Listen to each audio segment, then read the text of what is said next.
Code forces round 828 division 3 problem D divisibility by 2 की power n। ठीक है, तो पहले हम प्रॉब्लम स्टेटमेंट समझेंगे, फिर लॉजिक समझेंगे, फिर कोड। ठीक है, तो प्रॉब्लम स्टेटमेंट क्या है कि हमें एक एरे दिया गया है। ठीक है, तो एरे A1 से AN तक दिया गया है। अब हमें क्या करना है कि इसका प्रोडक्ट निकालना है। ठीक है, तो इसके product A1 cross A2 into A3 dot dot dot इसी तरह से AN। अब इसको किससे डिविजिबल बनाना है? इसको डिविजिबल बनाना है 2 की पावर n से। ठीक है, इसको 2 की पावर n से हमें डिविजिबल बनाना है। अब कुछ ऑपरेशन हमें परफॉर्म करना है और हमें बताना है कि वो ऑपरेशन मिनिमम हम कितनी बार परफॉर्म करें कि ताकि ये डिविजिबल बाई 2 की पावर n बन जाए इसका प्रोडक्ट। ठीक है, अब वो ऑपरेशन क्या है कि हम किसी भी आयत एलिमेंट को, ठीक है, किसी भी आयत एलिमेंट को AI को हम रिप्लेस कर सकते हैं AI इंटू आई से। ठीक है, फिर से समझते हैं, किसी भी आयत एलिमेंट को हम रिप्लेस कर सकते हैं AI इंटू आई से। ठीक है, और एक चीज बोला गया है कि आप AI को AI इंटू आई सिर्फ एक बार ही रिप्लेस कर सकते हैं, मैक्सिमम वन टाइम।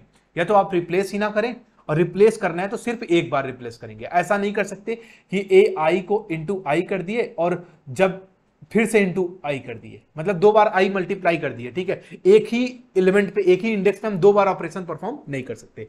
मतलब एक इंडेक्स पे हम एक ही ऑपरेशन परफॉर्म कर सकते हैं, और n एलिमेंट्स है तो हम n एलिमेंट्स पे अलग अलग ऑपरेशन परफॉर्म कर सकते हैं। ठीक है, मैक्सिमम n ऑपरेशन परफॉर्म कर सकते हैं। ठीक है, और ऐसा भी हो सकता है कि सारे ऑपरेशन परफॉर्म करने के बाद जो हम नया आई बनाएंगे उनका भी प्रोडक्ट 2 की पावर n से डिविजिबल ना हो। ऐसे केस में रिटर्न हमें क्या करना है? -1, कि मतलब पॉसिबल ही नहीं है उनका प्रोडक्ट हम सब सारे ए को, ठीक है, उसके करस्पॉन्डिंग इंडेक्स से मल्टीप्लाई करने के बाद भी हमें क्या है 2 की पावर n से हम डिवाइड नहीं कर पा रहे हैं। ठीक है, तो उस केस में -1 रिटर्न करना है। अगर ऐसा पॉसिबल है तो हमें मिनिमम कितने ऑपरेशन परफॉर्म करके ये बनेगा हमारा कि 2 की पावर n से हम डिवाइड कर सके प्रोडक्ट ऑफ एरे को, तो वो हमें मिनिमम नंबर ऑफ स्टेप बताना है। ठीक है, तो प्रॉब्लम स्टेटमेंट बस इतना सा है। ठीक है, सिंपल सा है। अब इसका लॉजिक देखते हैं।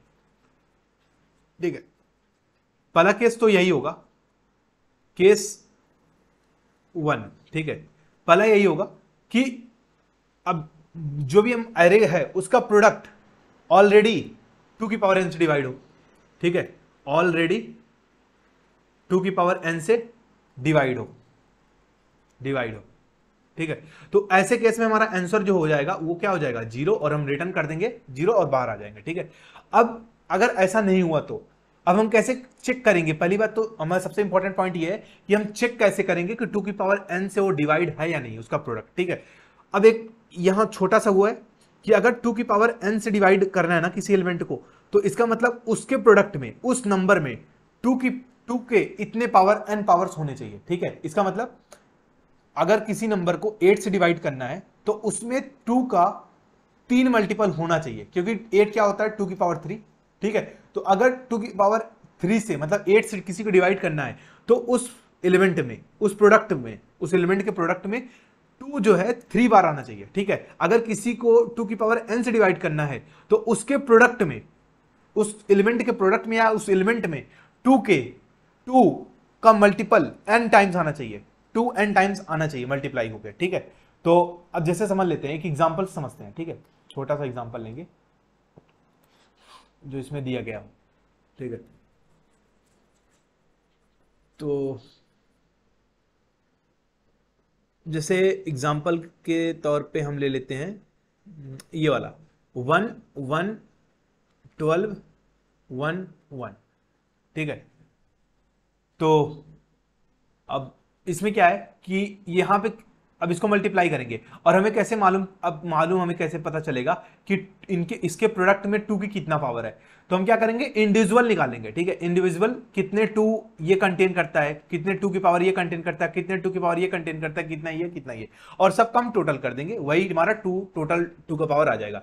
ये कितना कंटेन करता है पता है हमें? 0 दिख रहा है। ये कितना? 0। ये तो ये कितना कर रहा है? 2 इंटू 2 2, मतलब 2 बार ये 2 कंटेन कर रहा है। ठीक है, 2 इंटू 2 इंटू 3, तो 2 बार 2 हो गया। और ये कितना कर रहा है? ये भी 0, ये कितना कर रहा है? ये भी 0। तो टोटल कितना 2 हो गया? 2। और हमको प्रॉब्लम में बोला कितना गया है? प्रॉब्लम में n की वैल्यू 5 है, तो 5 2 आने चाहिए थे, बट आ कितना रहा है 2। तो इसका मतलब हमें कितने 2 की और रिक्वायरमेंट है, 3 2s की और रिक्वायरमेंट है।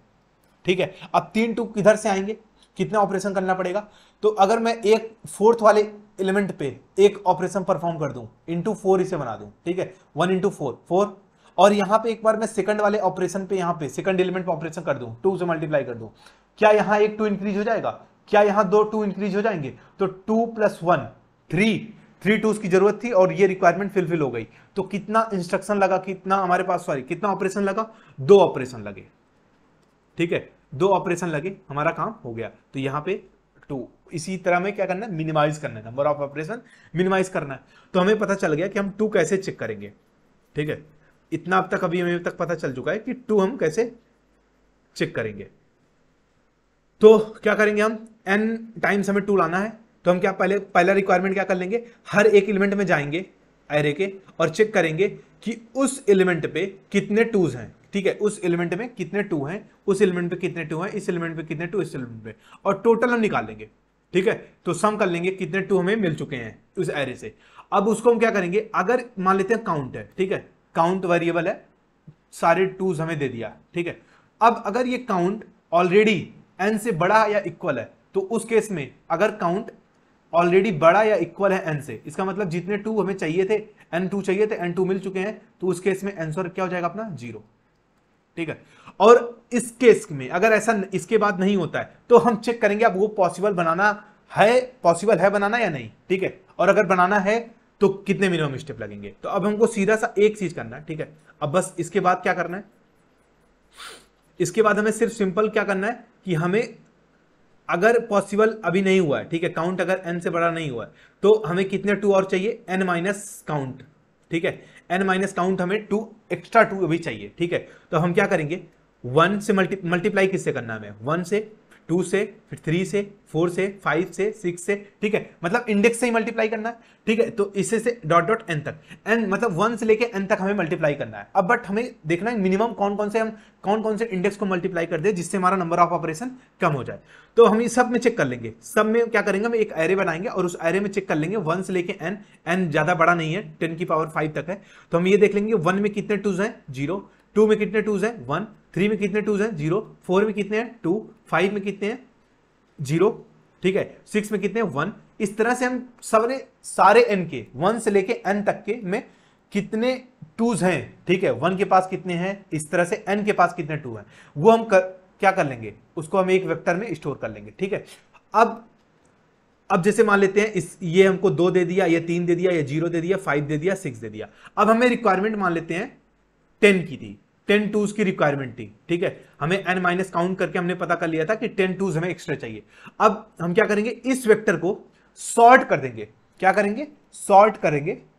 ठीक है, सॉर्ट करने के बाद हमें क्या चाहिए, हाईएस्ट से, ठीक है, जो हाईएस्ट 2 प्रोवाइड कर सके, पहले हम उस एलिमेंट पे हम ऑपरेशन परफॉर्म करेंगे, ना कि हम जो मिनिमम या कोई अदर, ठीक है, उस पे ऑपरेशन परफॉर्म करने से पहले हम क्या करेंगे, जो हाईएस्ट नंबर ऑफ 2 एक बार में दे दें। ठीक है, ऐसा इंडेक्स जिसमें हाईएस्ट नंबर ऑफ 2s हैं, पहले हम उसको उस इंडेक्स पे हम ऑपरेशन परफॉर्म करेंगे।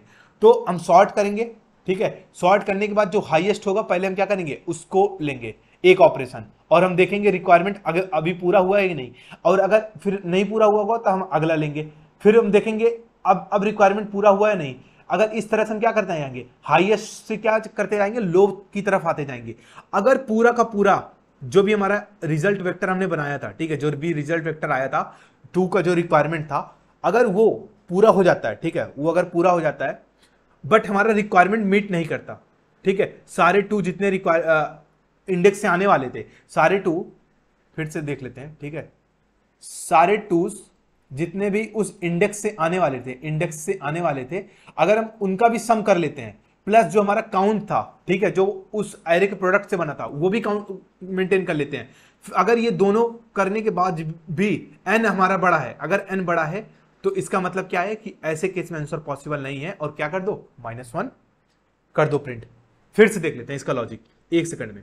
ठीक है, क्या करेंगे हम, जितने भी इंडेक्स हैं 1 2 3 4 5 6 7 8, ठीक है, जो भी n तक, सारा 2 हम स्टोर कर लेंगे, 0 1 0 2 0 1 0 3 ऐसे ऐसे कर लेंगे।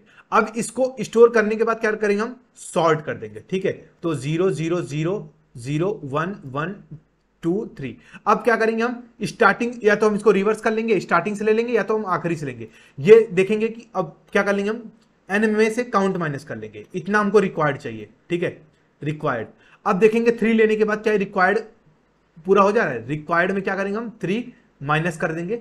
और अगर ये रिक्वायर्ड अभी भी पॉजिटिव में है, इसका मतलब और हमें लेना है और लेना है, ठीक है। तो इसी तरह हम माइनस करते जाएंगे। और अगर हम इस एलिमेंट तक भी पहुंच गए और अभी रिक्वायर्ड हमारा क्या है, पॉजिटिव है, ठीक है, मतलब अभी भी हमारा कुछ ना कुछ 2 हमें और चाहिए, तो ऐसे केस में हमें -1 रिटर्न करना है। और जैसे ही रिक्वायर्ड का भी अगर फिल हो जाता है, तो मतलब रिक्वायरमेंट 0 हो जाता है या लेस देन 0 हो जाता है, तो तुरंत हम क्या करेंगे, अपना जितना भी उस ऑपरेशन हुआ रहेगा उतना हम प्रिंट कर देंगे, नंबर ऑफ ऑपरेशन, वही हमारा मिनिमम हो जाएगा, ठीक है। तो मिनिमम हमें चाहिए था, ठीक है, इसलिए हम क्या करेंगे, इधर से आएंगे, ठीक है, हाईएस्ट से लोएस्ट की तरफ जाएंगे, जो पहले ज्यादा 2 देगा हम उसको पहले लेंगे, ठीक है। तो यही लॉजिक था। कोड देख लेते हैं, ठीक है। कोड हो सकता है कि थोड़ा बहुत जो है इससे अलग हो, ठीक है, क्योंकि मैं जैसे वहां पे रिवर्स कर दिया था, ठीक है। अब ये कोड देखते हैं, ठीक है। तो हमने क्या कर लिया, पहले इनपुट ले लिया, ठीक है, या इनपुट आ गया। अब फिर हमने देख लिया कि अब उस एरे में, ठीक है, उस जो भी वो एलिमेंट है एरे का, ith एलिमेंट में, ठीक है, ai में, उसमें कितना 2 है, ठीक है, वो 2 हमने कितना 2 है उसको हमने मेंटेन कर लिया, काउंट में ऐड कर लिया जितना भी 2 रिक्वायरमेंट है। इसी तरह सारे एलिमेंट का हमने 2 देख लिया, कितने सारे एलिमेंट के प्रोडक्ट में अलग अलग कितने 2 आ रहे हैं। और अगर काउंट की वैल्यू n से ऑलरेडी बड़ी हो गई, जो भी हम काउंट अपडेट किए हैं, जितने भी 2 हम मिलेगा हमको इस एलिमेंट से, अगर वो हम निकाल लिए, अगर वो n से बड़ी है तो हम रिटर्न कर देंगे क्या, 0 प्रिंट कर देंगे। एल्स अगर ऐसा नहीं है, ठीक है, अभी भी n बड़ा है हमारे काउंट से, ठीक है, अभी भी n बड़ा है हमारे काउंट से, तो हम क्या करेंगे, तो अब रिजल्ट वेक्टर में हम क्या करेंगे, 1 से लेके n तक का इंडेक्स, अब उस इंडेक्स में कितना प्रेजेंट है, क्योंकि वही इंडेक्स हम मल्टीप्लाई करने वाले हैं, उस इंडेक्स में कितने कितने 2s प्रेजेंट है हम उसको पुश कर लेंगे। फिर उसके बाद हम क्या कर देंगे, सॉर्ट कर देंगे। अब इंडेक्स का 2 हम देख रहे हैं, ठीक है, सॉर्ट करने के बाद हमने यहां देखो रिवर्स कर दिया, ताकि मतलब जो सबसे ज्यादा 2 है वो पहले आ सके, ठीक है, मैंने इसलिए ऐसा कर दिया, ठीक। तो आंसर अब बना लिया हमने, ठीक है। तो आंसर बनाने के बाद बस सिंपल क्या कर दिया, आंसर बनाने के बाद एक हमने चेक बना लिया है, ठीक है, कि आंसर हमें पॉसिबल मिल पाया या नहीं मिल पाया, ठीक है। तो अब हम क्या करेंगे, रिजल्ट एरे में से, ठीक है, उसको हम अपडेट करते जाएंगे काउंट को रिजल्ट से, ठीक है, काउंट जो पहले था और अब जो रिजल्ट ऑफ आई है, ठीक है, हमने रिवर्स कर ही लिया, ठीक है। तो हमें सबसे जो ज्यादा होगा वो पहले आएगा, ठीक है। तो अगर अब काउंट अब जैसे ही बड़ा हो जाएगा n से, ठीक है, जिस भी पॉइंट पे n से बड़ा हो जाएगा हम चेक कर देंगे और ब्रेक कर लेंगे, ठीक है। हमारा आंसर हम प्लस प्लस किए ही रहेंगे, तो कितने नंबर ऑफ ऑपरेशन है वो हमारा आंसर बता देगा। अगर चेक मतलब आंसर अगर हमें मिला है तो आंसर हमें प्रिंट कर दो, जितना भी नंबर ऑफ रिक्वायरमेंट ऑपरेशन था। और अगर चेक कभी भी हमारा अपडेट नहीं होता, तो इसका मतलब कभी भी हमारा काउंट जो है वो n से बड़ा या बराबर हुआ ही नहीं, तो उस केस में हमें -1 आंसर रिटर्न कर देना, ठीक है। तो आई होप आपको ये वीडियो समझ में आ गया होगा, ठीक है। तो खुद